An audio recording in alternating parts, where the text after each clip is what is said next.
Hello everyone, అందరూ ఎలా ఉన్నారు? ఈరోజు నేను ఒక స్వీట్ చేసి చూపిస్తాను. దీన్ని రవ్వ హల్వా, బొంబాయి రవ్వ హల్వా అంటారు. దేవుడికి నైవేద్యంగా పెడతాం కదా దీన్ని. అలానే ఇంట్లో మనం స్వీట్గా కూడా చేసుకొని తినొచ్చు, బాగుంటుంది. ఇప్పుడు నేను బౌల్ చూపిస్తున్నాను కదా, ఆ బౌల్ నిండుగా నేను రవ్వ అయితే తీసుకున్నాను. దీన్ని పెనం పెట్టుకొని మనం కొంచెం రోస్ట్ చేసుకోవాలండి. దీనికి అరోమా కోసం నేను కొంచెం గీ యాడ్ చేస్తున్నాను. ఇది హోమ్ మేడ్ గీ కదా, కొంచెం ఫ్లేవర్ బాగుంటుంది అని యాడ్ చేస్తున్నాను.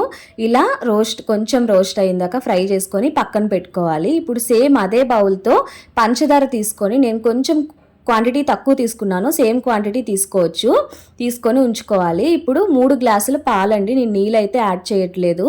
ఇప్పుడు సేమ్ ప్యాన్లో 3 గ్లాసులు పాలు అయితే యాడ్ చేసుకోవాలి. యాడ్ చేసుకొని అది బాగా ఉడుకుతున్నప్పుడు ఈ రవ్వ అనేది మనం వేసేసి ఉండలు లేకుండా బాగా కలుపుకోవాలండి. ఇలా బాగా కలిపిన తర్వాత అది దగ్గరికి చిక్కబడుతుంది. ఆ చిక్కబడే టైంలో మనం షుగర్ తీసుకున్నాం కదా, ఆ షుగర్ అనేది వేసేసేయాలి. ఇలా చూడండి, ఇలా బాగా ఉడికేటప్పుడు ఆ షుగర్ అనేది యాడ్ చేసుకోవాలి. యాడ్ చేసుకొని మళ్ళీ బాగా కలుపుకోవాలి. షుగర్ మొత్తం కలిసిందాక కలుపుకొని స్టవ్ ఆఫ్ చేసి పక్కన పెట్టుకోవాలి. ఇప్పుడు ఒక బౌల్లో కానీ ఇలా కంచెలో కానీ గీ యాడ్ చేసుకొని, అంటకుండా మొత్తం గీ యాడ్ చేసుకొని ఇది అనేది ఈ రవ్వ అనేది వేసేసేయాలి. వేసి ఇలా కేక్ లాగా ముక్కల్లాగా చేసుకుంటే రవ్వ కేసరి, అదే రవ్వ హల్వా రెడీ అయిపోతుంది.